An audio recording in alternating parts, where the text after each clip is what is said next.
What I got, you can't buy. It resides between my eyes. Walked through the fire, came out better on the other side. See, life's like a beach if you find the same. And right now, I feel like 100 grand. You are listening to Inspired Insider with your host, Dr. Jeremy Wise.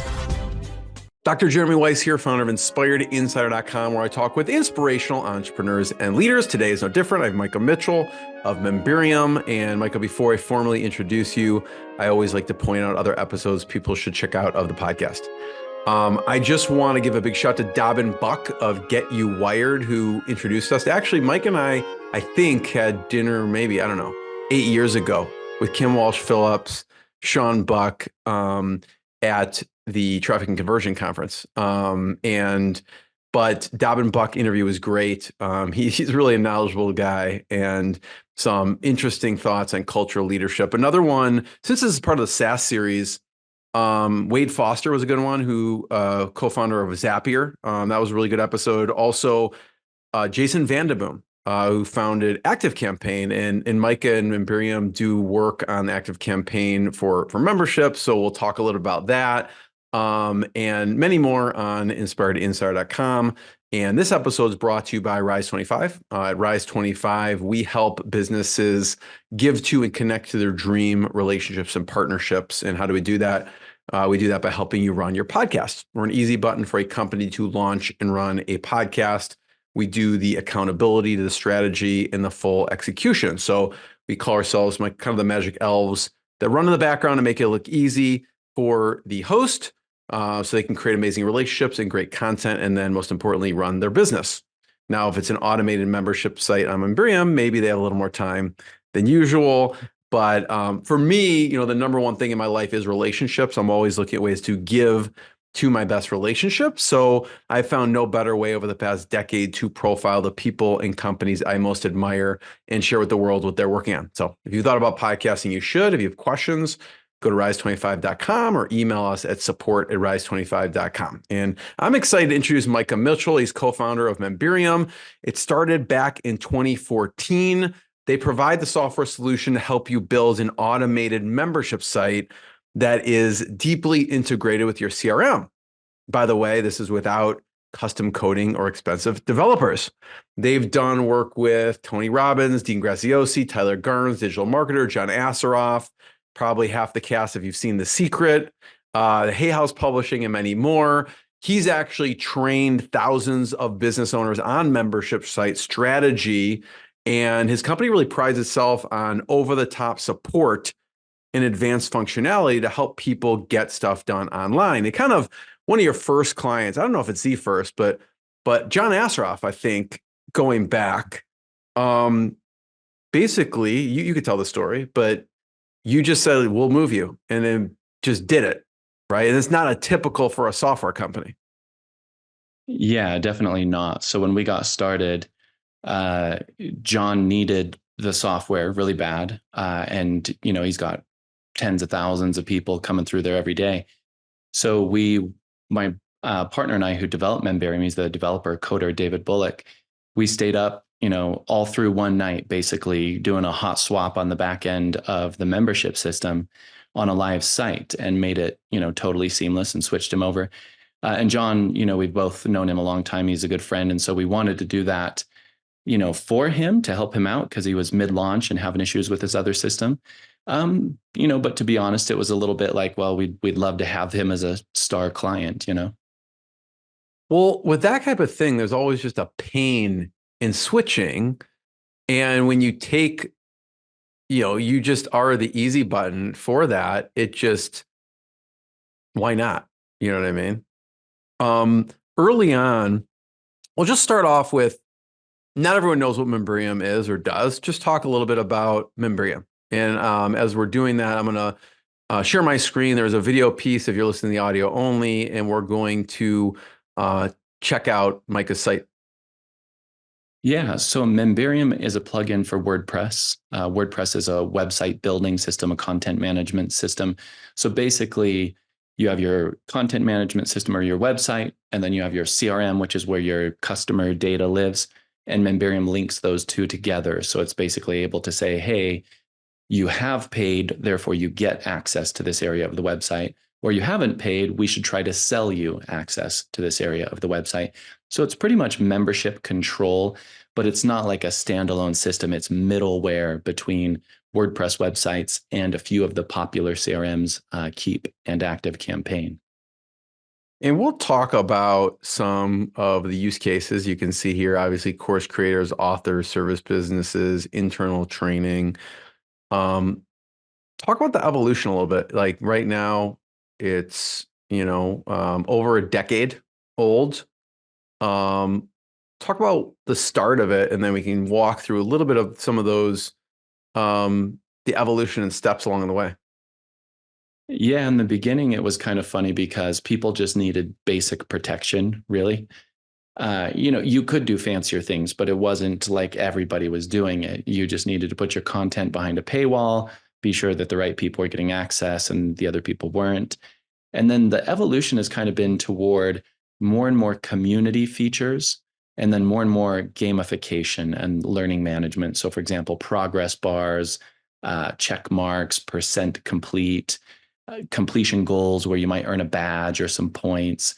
So the user experience has gotten better in terms of the way they consume content. And instead of just going and finding like a 2-hour video recording that they're going to consume, that 2 hours is broken down into, let's say, 20 small chunks, right? And they're all labeled and chaptered. And so people have gone a long way toward taking the content or the ideas that they were delivering and making that user experience gamified. And like I said, the community piece as well, where more and more of those groups weren't just about buying the course, but about interacting with other people who are along the same journey. And kind of where it's at today is, the content itself, the gamification, the community, and then a lot of people are also deploying it on mobile, right? They're doing live events, they're doing coaching, they're doing online events. And so the membership site becomes this control hub where you're saying, okay, you got to log in to get to the online event. Even at a live event, you might log in to get the resources for the event and the replays of the events afterward and so on. So that's where it's at today, where people are more wanting to integrate this, where, for example, if somebody completes a course and they earn a badge, it prompts them to go celebrate that course completion in the community with other members to encourage the other members to continue, or it prompts them to go put that badge on their website or their resume or wherever, as kind of word of mouth branding and so on. So that's kind of where I see it is. It used to be just content protection, and now it's really about experience control as well as content protection, and trying to deliver, I think, from a content perspective, a peer-to-peer perspective with community, and then even a coaching perspective where maybe the leader of the site has some way to either group coach the people together or individually on like a VIP basis, coach some of the people who are willing to pay a little more. So I know that was a mouthful. I hope that's all right. No, that's perfect. It's funny you say that because I join things like that. Like if there's a digital course or learning, I'll join also because of the community.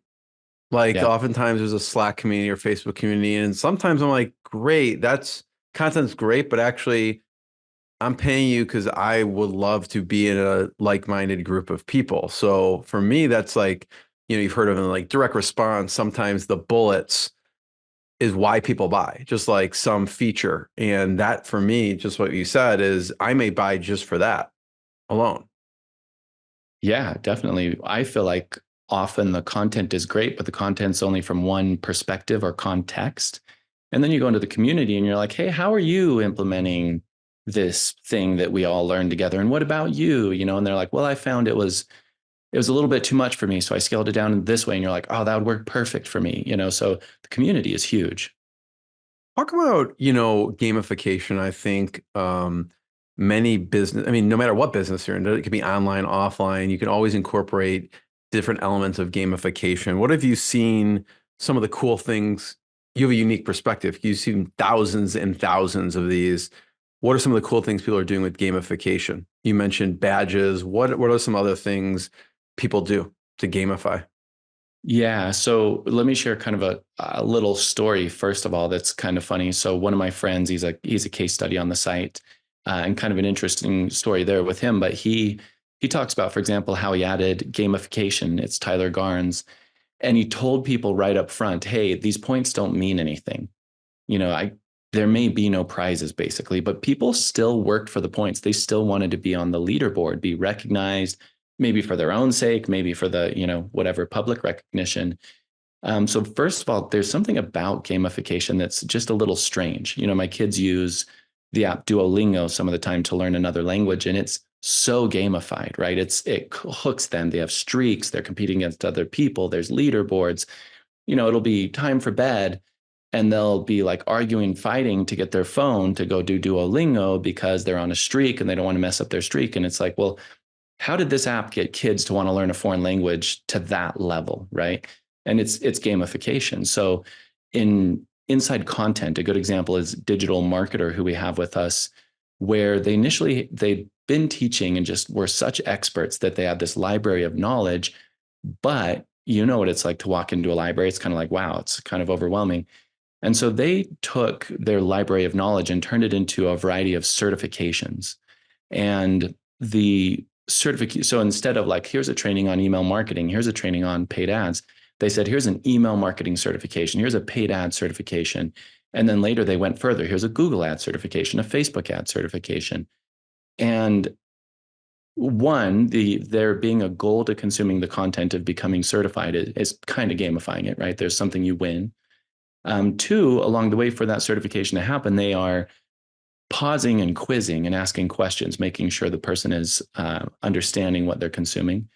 And then part of the gamification to me is even just a simple progress bar. If you're going through a 4-video series, every time you complete a video, the percent should jump up, the progress bar should move. Points, maybe you get 10 points because you watched the video, or a bonus 50 points because you just hit your 5th day in a row, right? The more people do that stuff, and it's not hard now. It used to be, when I was first being asked to do this, it was custom programming that stuff. And so people, they really wanted it because they spent money to make it happen. Now it's actually so easy. It's almost like, why would you not do that? Systems like LearnDash is one you can check out that Memberium works really well with. I know the founder. He actually sold that company, but anyways, who started LearnDash? What was the question? Who started LearnDash? Justin Fairman. Okay. Yeah. I definitely heard of it. Yeah, they're cool because they kind of pioneered this online, content consumption gamification craze. They were pioneering a lot of the quizzing and stuff like that. They had universities using their software early on because of the online testing capabilities. But I could probably go on and on about it. What I will say is, so there's the certification is kind of a high level, and you can also just do badges. So you don't even have to go as far as, hey, let's do a certification, but you can just have a fun little design made up, and every time they do something, give them a badge of some sort. For those familiar with Khan Academy, it's another thing that my kids have used over the years. And I remember my oldest, when he first got on it, he just became obsessed with earning these badges, earn all these different badges, right? And I thought I was going to have to push him to consume the content, but like now he's graduated from college and he's 10. No, I was kidding.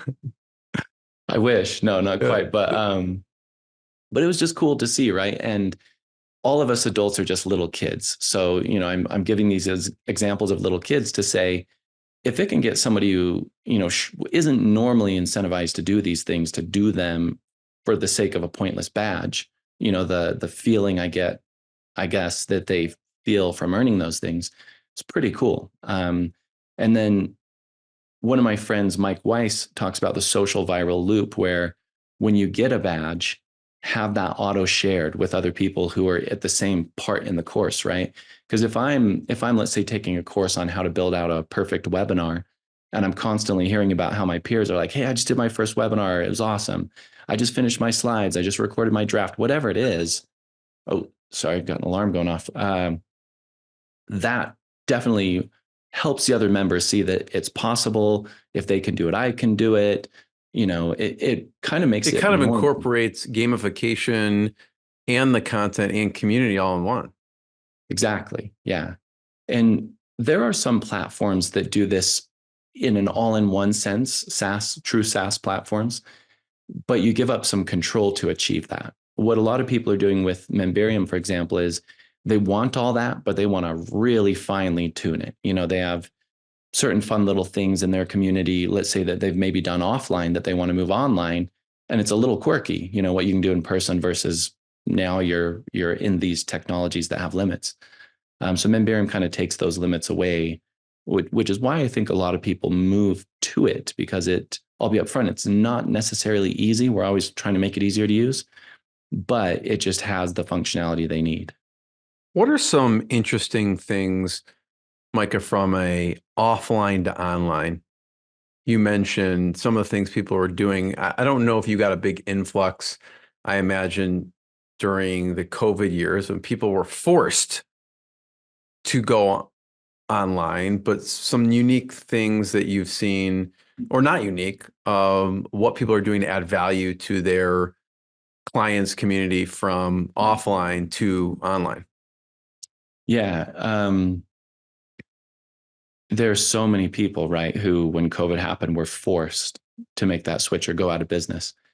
One of the case studies on there, my friend John from London, he talks about that. They were an events only. They were just selling events, and they were selling the events from the previous event, right? They have an event of some sort.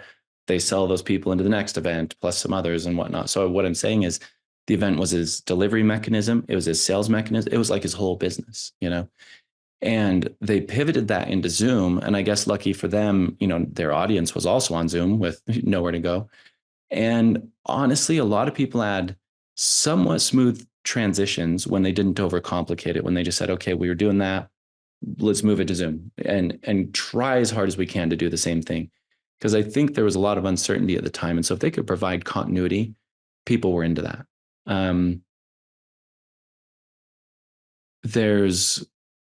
I guess in his case, he stands out to me because, like I said, he basically didn't have anything online. He had like an order taking website, and now he's got this robust membership site, and they hardly do any events anymore. So it's not like when events became available again, he had to go back offline. He's like, why would I? Right. How did he create continuity? So they were going event to event. Then how did he shift the model so it's now continuity as opposed to just selling the next event? Yeah. So all of the event recordings he has in there, and he did kind of what we're talking about, where he did a good job of getting them sorted into the right topics so that somebody who has whichever need doesn't have to spend forever, right? They can just find their spot. One kind of fascinating thing, this is kind of a sidebar that I remembered about his site that I thought was interesting, is when you log in, it starts a 20-minute timer and then it automatically logs you out. And he basically said, because it's financial education, and he's really clear about his market. He's saying these aren't professional day traders. These people have a primary income from somewhere else, and they're doing some trading on the side. And therefore, I don't want them over consuming. I don't want them sitting on here looking at stock charts all day. It's actually bad for them, right? I want them to come in, learn. It's like what I do with my kid's iPad. It's like, if you're consuming more than 30 minutes, it's going to shut off. Yeah. And it's so interesting because it's almost like a little bit of gamification to his membership site. It's like a scarcity. Like you're like, oh God, I got to get this done, or you can't mess around. Exactly.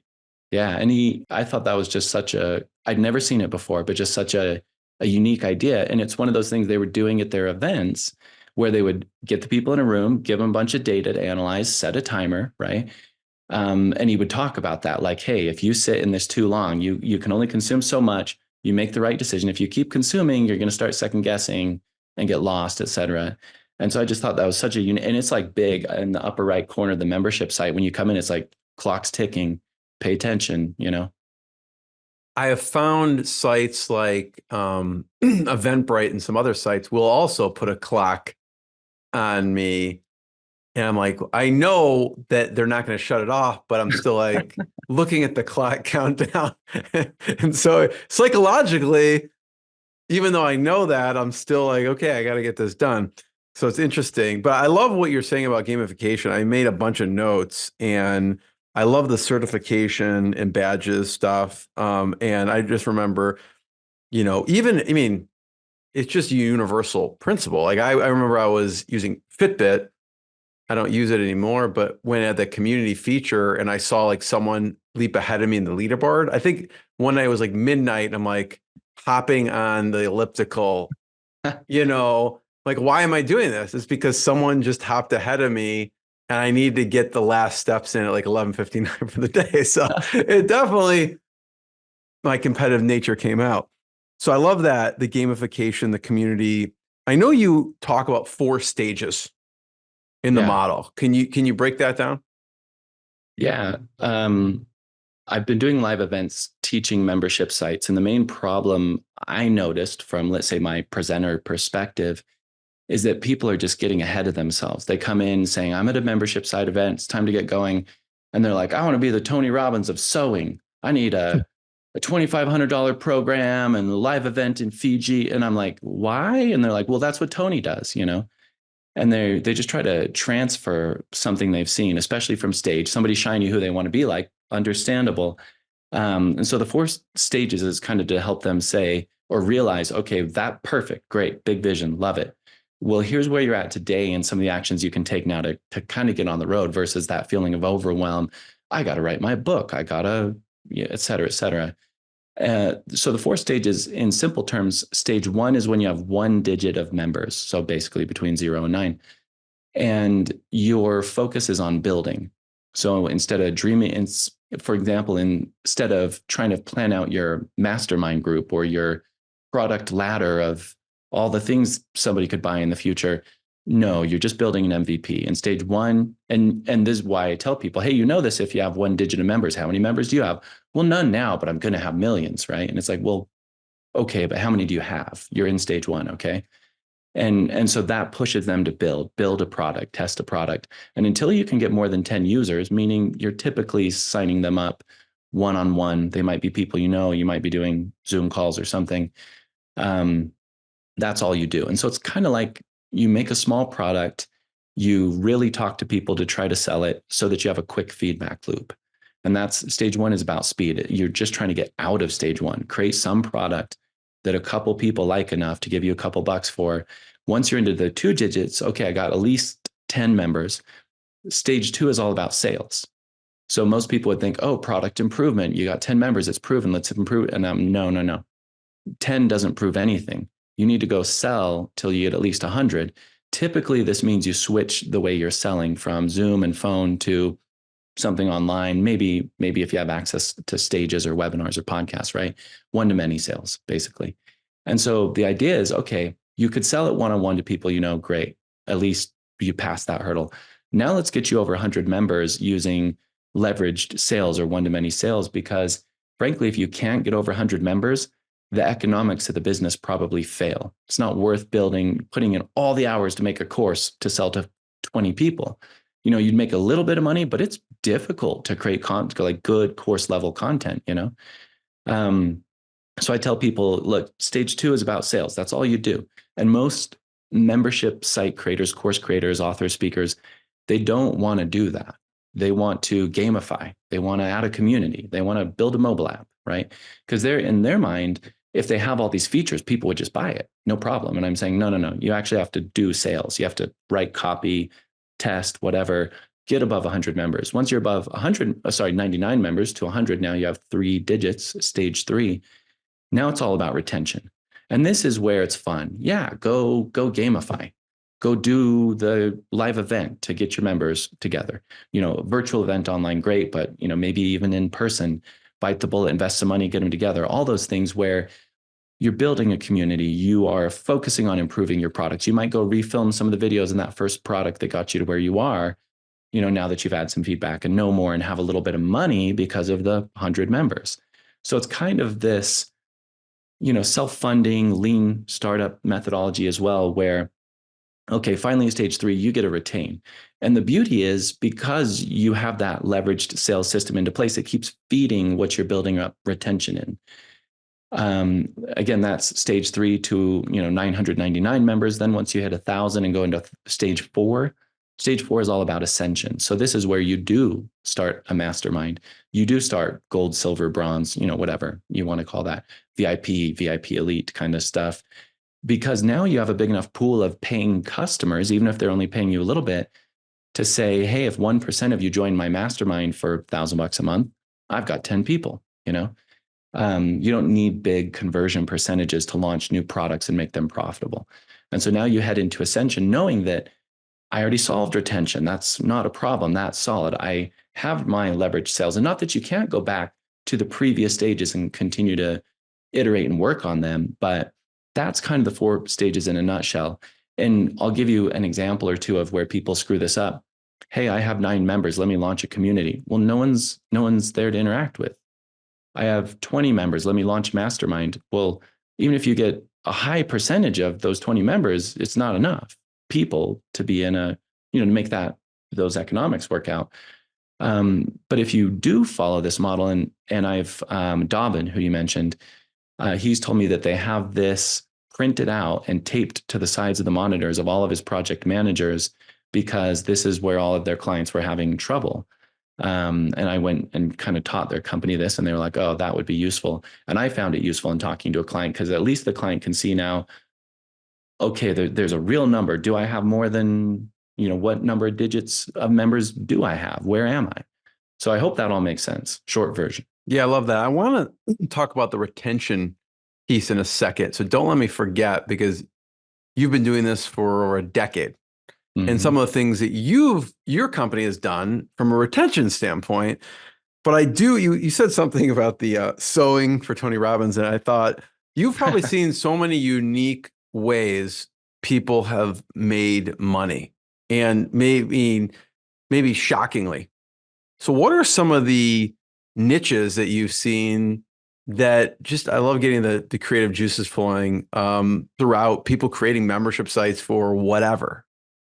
Yeah. So the one that comes to mind immediately that I always thought, like, how is there so much money here? Because when I was doing a lot of this, I was also working on their CRM. So I saw all of their data, right? And it was bird tricks. So basically a membership site just to teach people to teach their pet bird tricks. And he was making like $500,000 a year off of bird tricks, and this is a few years ago. I think it's probably less likely to do that now. But when these sites were new, that was one that I'm just like, I would have never thought anybody would pay a dime for that, and he's just killing it. Let's see, what are some other kind of funny ones? There's been a lot of woo-woo kind of sites, right? There's been a lot of, and by that, what is that, like reading horoscopes, or what? People have a following for whatever reason, and ton of respect to them and their following, like whatever they're into. But I'll look at something and just not understand it at all, right? And I'm thinking, is this a real business owner, or is this a wannabe? And then I realize, oh, they've got like 10,000 people in their community actively singing their praises. I don't get it, but somebody does. There's a market here. There's been a lot of church groups that will use it. We've had a lot of sports and some interesting ones there where they have a physical facility, and then they'll rig up cameras all over their facility, and then they'll start basically streaming their facility. It takes them a minute to mic up their instructors and things like that, but there's been some very successful businesses doing that. And those are always fun because that's really bridging the online and offline. That's a cool use case. Yeah. And those people are just so passionate. Like, I love, sports and all that. And so seeing them, what's cool about it too, is they have students in the class, right? It's not just them and a camera. The social proof of, hey, I've got a jam in live class here. It's almost like Peloton and things like that. We've had some companies incubate software. So Go Spiffy is a website. The software is called Spiffy, but it makes Spiffy order forms. And they incubated their product out of Memberium, which just means when they were getting started, they decided, hey, we don't need to figure out all the log in, log out of our software platform. We'll just use Memberium and we'll put the functionality behind it. And so that was kind of cool. And they've become, they've grown way past us. So it helps them like avoid custom coding and things like that. And they can use you as a back end while worrying about whatever the content or whatever the creation is going to be. Yeah, you think of any online product, you got to manage payments, you got to manage logins, right? And so people are using us for those things and putting whatever behind it because of the flexibility, I think. One thing we haven't talked about that is kind of an interesting, I think, evolution in these is the idea of group accounts or corporate accounts where you have whichever training and now somebody's not just buying a membership, but they're saying, I want 5 seats, I want 10 seats. And the advantage of having separate seats versus just sharing a login is now you have separate testing, right? And the admin who bought those 10 seats, they can actually see, hey, where is Sally? Did she do the training? Did she pass the quiz? Did she not? So there's some of that going on, and that can become pretty highly leveraged because people will sell into, I have one client, for example, who's selling a lot into Asian countries and they're buying a couple hundred seats. And he had an interesting thing he did where he made the videos. We've tried different ranges, but for example, you can only view it 5 times because otherwise he could sell them 10 seats and they would just rotate the seats and have different people use the 10 seats, right? So that's something, out of the box, no custom coding, that we just wrapped in some Memberium shortcodes and said, hey, every time they watch a video, set a custom, like this particular People video. find a way around paying for a seat. So I know.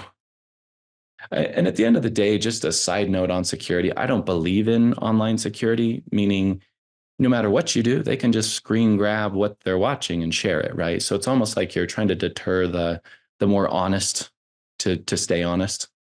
yeah. So thanks for sharing that. I love those examples. Retention. Mm-hmm. What are some of the things you've done throughout the past decade? Because you've had customers for probably 10 plus years at this point. Yeah. And what's kind of funny to me, a little bit nerdy, but they're on the same subscription from 10 years ago, meaning they didn't even move plans. Like it's the same like thing that happened 10 years ago, and that is just billing all the way through, right? Never even talked to some of them. And I'm saying that in a good way, meaning they didn't need help, hopefully, right? If they did, we'd help them. But doing some live events. So our first live event I actually did out in your area in Chicago, because I had a friend / client out there with a space.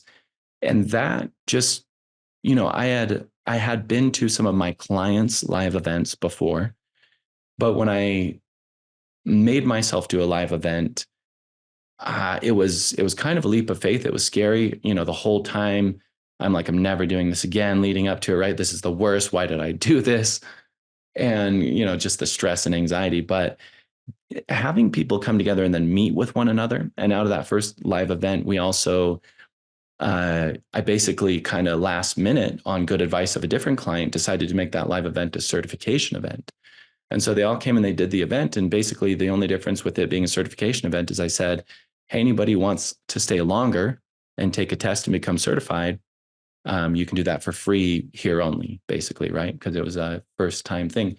And I made the test up like on the plane ride out and like the night before and different things, just putting down questions. So it wasn't like, it didn't take a lot of time and energy. And sometimes it's great that circumstances force you, because otherwise I would have probably overthought it.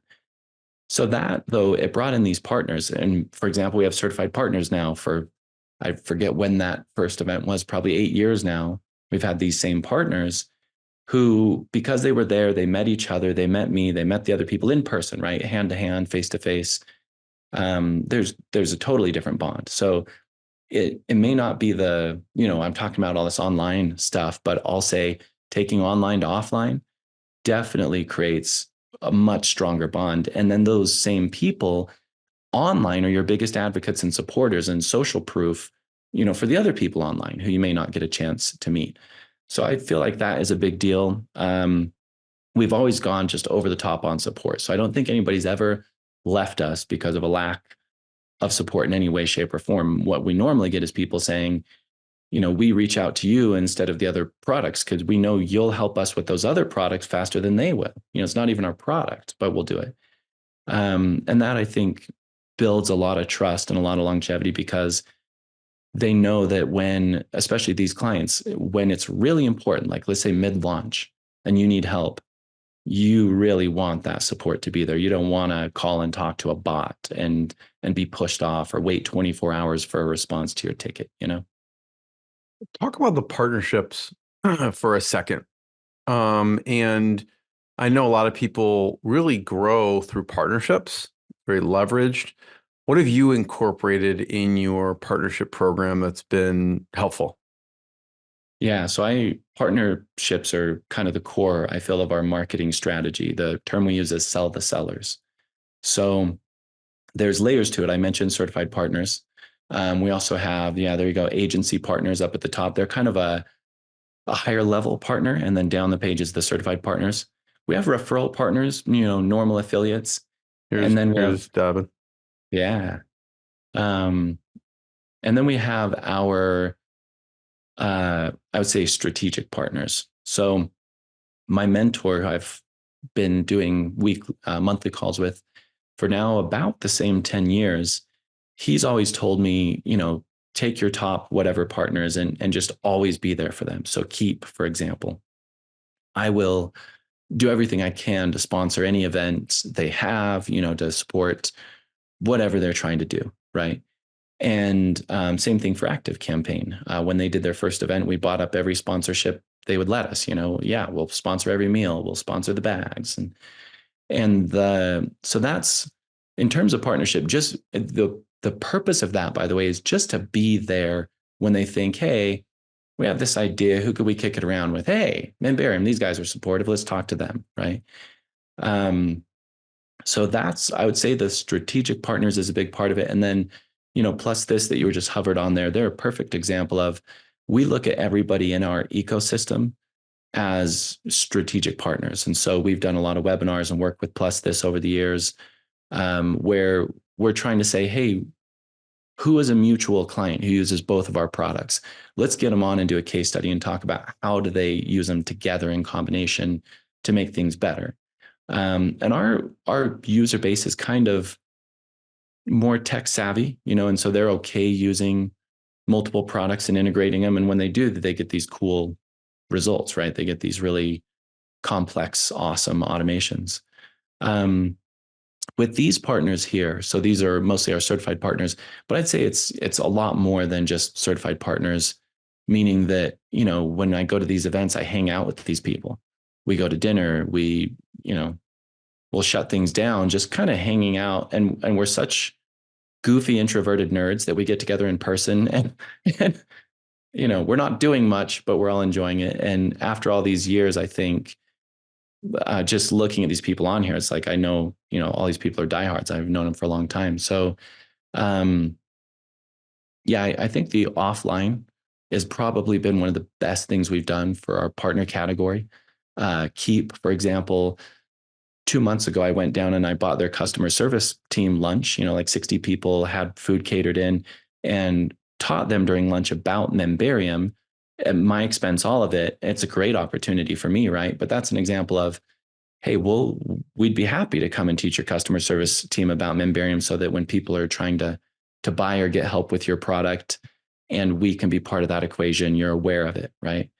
So those are just a couple examples. But yeah, to me, I don't want to be running around on stages all over and spending $1 million on ads. Not that I'm against those activities by themselves, but I love having a big partner ecosystem where if I want to do something, I can reach out to them and get support and get access to their list and their resources and that sort of thing. And I don't take that lightly. I don't use it often, but it's there when I need it. I feel like, Mike, in that example with Keep or Active Campaign, you also make their software stickier and you help with retention, because if they're making money using that, they're also probably less likely to switch that. Like, well, we already have Memberium, it's already integrated with our Keep, got to keep it. We got to, so I feel like there's a symbiotic relationship there. Yeah, for sure. My mentor calls it a suckerfish relationship. He's like, you're just cleaning up all this stuff on the outside of the big fish, and they're happy to have you and you're happy to be there. At what point, because I always early on, we talked about this before we hit record, pigeonholed you as functioning and helping with a WordPress site that uses Keep. But at what point did you start working in the ActiveCampaign ecosystem too? Yeah, I don't remember the exact date. It's probably something I should figure out. But No, I mean, dates I don't care about. It's just interesting because I'm sure it takes a lot of coding time, energy.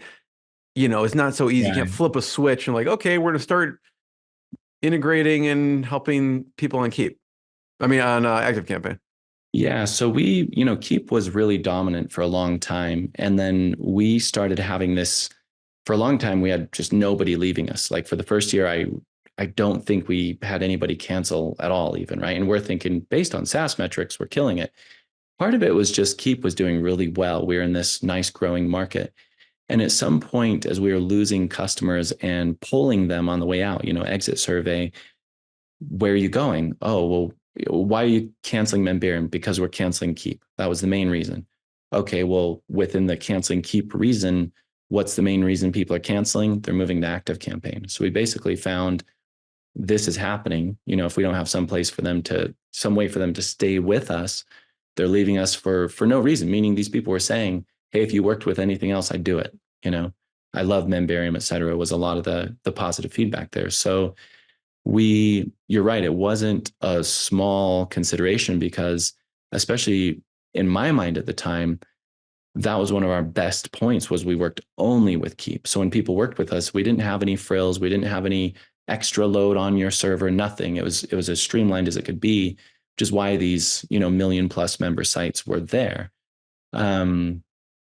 So when we went to ActiveCampaign, it was very different. We saw that, okay, this is happening. People are going there, but it's a different kind of tool. It's a totally different paradigm. Keep is all in one as much as possible, right? An ActiveCampaign was, no, we just want to be excellent at the campaigns and the emails and the deliverability. And I think that's why people were going there, right? But then they had to say, well, what am I going to use for my shopping cart now? Because Keep was the shopping cart. What am I going to use for affiliates? Because Keep was the affiliates. So it was a little bit different. Today we have something called Memberium Pay that we built into Memberium because there is no built-in shopping cart to ActiveCampaign, and it's kind of a simplified, payment processor, but it was a need that we built there. So yeah, with ActiveCampaign came other things you needed to develop because it wasn't as much of an all-in-one solution. Exactly. Yeah. And it took us a while to learn, well, what are people naturally buying? What do they want us to provide or expect us to provide versus not, And that was one of them that was just kind of a low-hanging fruit where, yeah, if we give them basic payment processing, then they just need Memberium and ActiveCampaign and they can run. And that's when David started to hate you because you sold more ActiveCampaigns, which meant more development that he had to do. But, how did that, and we have to talk about this because we talk about partnerships, certified partnerships with Memberium, but you have a very unique partnership, I think, model with your co-founder. Yeah. Yeah. So talk about that. Yeah. So I'll tell you the initiation story. I was sitting in a weird little place in Belize, of all things, and David reached out to me saying, hey, I've finished this thing. I'm calling it Memberium. And he got that name from like a domain name generator or something. And Digital Marketer, wanted to license it. And so he said, and I'm, debating between you and Digital Marketer on what to do here. And at the time I was just doing services and I wanted to get into products, have that leverage, build SaaS and whatnot, pseudo SaaS. And so I was like, hey man, don't do that. Do this with me, you'll be kind of a little fish over there, but right? And I said, and I'll, push my energy into it to grow it and make it big. And the initial contract we had together, he said, well, if we can at least make 10,000 in revenue a year, I'm happy and we can keep doing this. Right. And I was, I kind of told him we're going to do more than that. I was all enthusiastic, but he's like, no. This is great. 10,000 a year was the minimum essentially. And so I guess to back up and state how it works, it's a royalty agreement. So he built and owns the product and I have a master license and all the rights to it and pay him a royalty back. And that's had its own challenges and its own opportunities. So, obviously any siloing in the business can be a bit of a challenge. I think the opportunity actually was that because we didn't control the product, I felt we had to overdo support, meaning, I might want him to make a change to make it more user friendly. He might not agree with that or have time to implement it right away or whatever. And so what's the workaround we do on the support side? And so we just became very proactive, tons of workarounds, tons of videos and documentation, office hours, schedule calls with us, all these things so that the product would never be a hindrance. And that, I think had we had control of the product, I don't think I would have not, for any lack of caring, I just wouldn't have put the same energy into support that we did. And it ended up becoming a major differentiating factor. We've looked at all of our 5-star reviews and there's hundreds of them, and the majority of them mention support. And so it's kind of become part of our brand semi-accidentally. I kind of got off in the weeds there, but you were saying kind of the challenges and the opportunities of this type of agreement. Right. So, for example, in December, I went out to his new house in Pennsylvania just to coordinate, right, to talk about ideas in the future and all of this, especially with our 10th anniversary. So we still coordinate, we meet, we have a set monthly call. We pay a consultant to actually attend that call and help us coordinate and manage tasks and things. I think like I said, the advantage is each of us on the separate sides are trying to do our best in our own world, right? I guess the advantage is we stay in our lanes. The disadvantage is the siloing. And then some of the things that have come up as a result is we have a lot more robust processes for testing, for quality assurance, for support, for, all the things surrounding the software. And I told the team for years, we probably have the best soft skills of any software company in our space. And it became evident, like people started telling us back. But prior to that, I was telling them, none of our competitors are doing this. None of them are doing that because they think they can solve the problem through the product, which maybe they can. But having him trying to solve it through the product from his paradigm and us solve it through everything else through ours, it was kind of just like extra energy, going into that customer experience. You're coming at it from kind of two different perspectives and two different angles. So it kind of adds to the solution. What does the company structure look like? As far as like it's like from like a team, Oh, yeah. So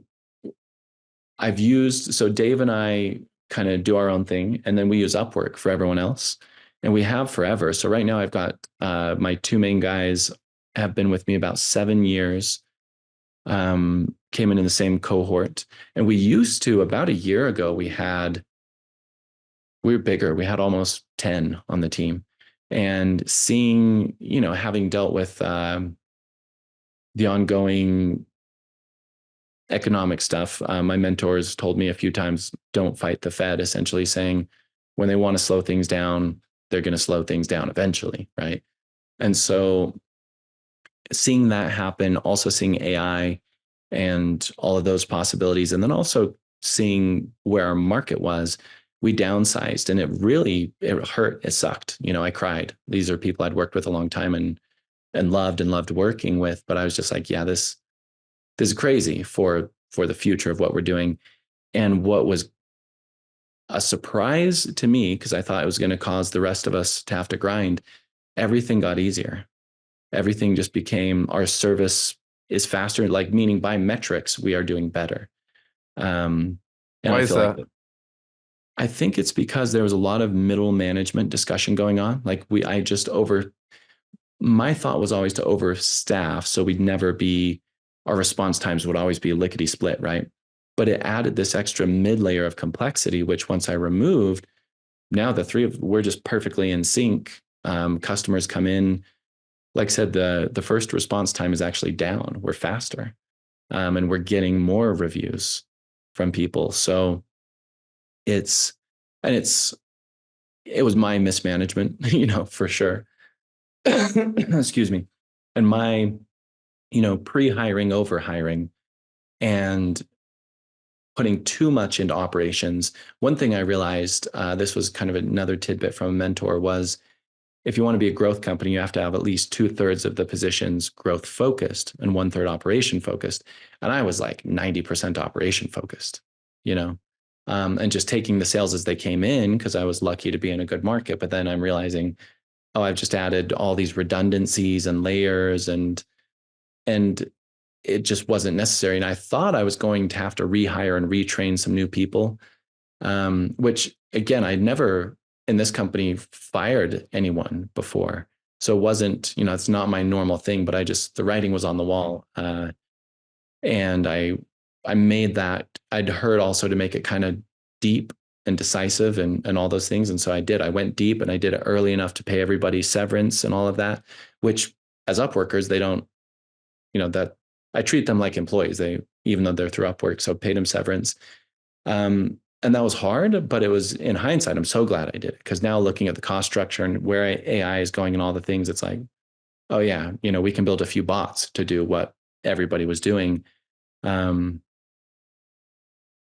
yeah, I guess where we were started is the unique kind of, partnership perspective. And what I was going to say is where Dave initially said, hey, if we get 10,000, let's keep doing this. It grew to where it consumed both of us and hired all these people and, just took off like a rocket, basically, which we both loved. But when we first planned the partnership, we didn't anticipate this was supposed to be a side thing. And so we've gone through a couple iterations of our agreement, trying to rectify. It's almost like growth became a challenge where it's like, oh, the financial model we used for compensation was based on not making a lot of money. Now it's going nuts, and it almost becomes a disincentive to pay too much money. There's no hunger and all these things. So it was quite the learning experience for me, being kind of naive, generally, and then not having business experience or business or entrepreneurial background or any of those things. And on the other side of things, there is like a development team. Mm-hmm. Right. Yeah, exactly. Dave, he's got some people working with him and is looking for more. So yeah. Yeah, I'm of the similar nature to you, I think, Micah, where it's kind of talking dirty to me when you talk about operations redundancy and things like that, because that's actually how I think too, because it comes in kind of really serving the customer, right, and thinking about that. So I resonate with that. I wanted you to talk about a use case. There's a very interesting use case where someone started one and actually sold it. Yeah. With Tyler, I think it was. What happened there? So Tyler Garnes built a membership site full of software training videos mostly. And he created his own methodology, which he called The Way. So it's kind of like the way to do your CRM automation with Keep. And he had an agency. So he was selling people this training. He was implementing this for people, doing live trainings with them and so on. And it's a perfect example of what the business was worth to him, what he could collect in fees in the aftermarket, right? Then Keep buying it for themselves, which they did. They bought that company from him, the membership site and the agency and everything. And now they use that same membership site that he was just selling a few courses to. They train all of their employees, all of their partners, and all of their customers with that membership site. So the payoff of that piece of intellectual property and his concept of the way, so not just the video showing the things, but the way that ties it together, because it's a complex system, they scooped up, and makes a lot more sense for them to own than for him to own. They can sell that content. They can give that content away or bundle it in to make sales, and use it obviously to train their customer base and make it more sticky. So it's a cool, success story for him where in the case study with him, he kind of shares, when I first built the membership site, I was expecting this huge launch and to make all this money, and it didn't happen. And he said, but I sold some. And so I went and I did my other business. But he said, when I looked back over time, I realized, oh, that was the most profitable thing I'd done, because I put in that work, people came in, and it's just been automated and running. So it's often very profitable over time. And I shared with him, I had the same experience. I thought I'm going to do this giant launch. It didn't work, but looking back, it's like, whoa, some of those people have been happily consuming and paying for for quite a while now. I should do more of that, right? But yeah, in his case, for it to come around full circle, for him to sell it to the company that it was about just made so much sense. It made sense for him and them. And then now Keep has this awesome asset that I think is advantaged by not having been made inside the company. They had, and Tyler had worked for Keep. He knows Keep very well, but making it in the aftermarket where he didn't have to get approval for things, no politics. He just made it for the user the most useful way he could, because he had to, or they wouldn't buy it or stay. Now they have that asset. And I love that story. Mike, I have one last question for you. And first of all, thank you. Thanks for sharing your journey, your lessons, your stories. It really is fascinating. And my last question is about some of your favorite tools and software, right? You're in this space. It could be WordPress plugins. It could be software. I don't know how you run your customer support. We've talked about, Keep. We've talked about ActiveCampaign. We've talked about LearnDash. What are some of the other of your favorites that you use or know others use? Yeah, I'll say that Keep for me was like an instant love. Long time ago. I've been using it for 18 years now, and it's got its problems, whatever. But I like the company, I like the people. But the software itself to me was just like a revelation when I first saw it. They were so far ahead of the game, and I had done enterprise CRM software when I was very young, where I had to write like curl command lines to bill the monthly billing each day and things like that. And so I see this Keep thing and I'm like, holy cow, it fits all this stuff and interrelates it. And so Keep, I would say, is the main thing. And nowadays, a lot of people do all that integrated CRM stuff. But to have I saw it and still do as almost AI, where you program it with a bunch of rules. It's taking in data. It's making decisions, right? It's a smart system. It's the brain, the hub. Zendesk for sure. We started on Zendesk. We moved, I think, to 2 other systems trying to optimize for support, and just ended up back at Zendesk because it just has everything you need, in one place. And that's something we found, back to the comment about like the 10-person team to the 2-person team. It was also that the people who we kept were so good, such A players that, somebody else before I just had was throwing bodies at the issues. By having somebody really smart, they can solve it in 5 minutes. What would have taken a committee 4 hours, But Zendesk is kind of the key to that, because it's the number of things it does for us compared to other systems. And I didn't know I had it so good. When I first tried other systems and moved off, I'd move off and be like, where's this? Where's that? Oh, it doesn't exist. Oh, it's coming. It's like, no, we can't do that. LearnDash for sure. The ease that you can implement, the things we talked about, gamification, certification, quizzes, badges, all these points. And you might add add-ons to LearnDash, but it's the brain of that learning management. I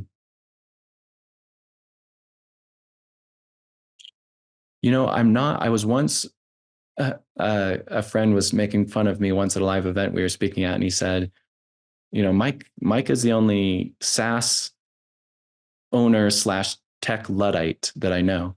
So I'm not like a early adopter, quick to hop on, but I have been, because I was in a coaching group, into ChatGPT for over a year now, kind of a little bit ahead of our market.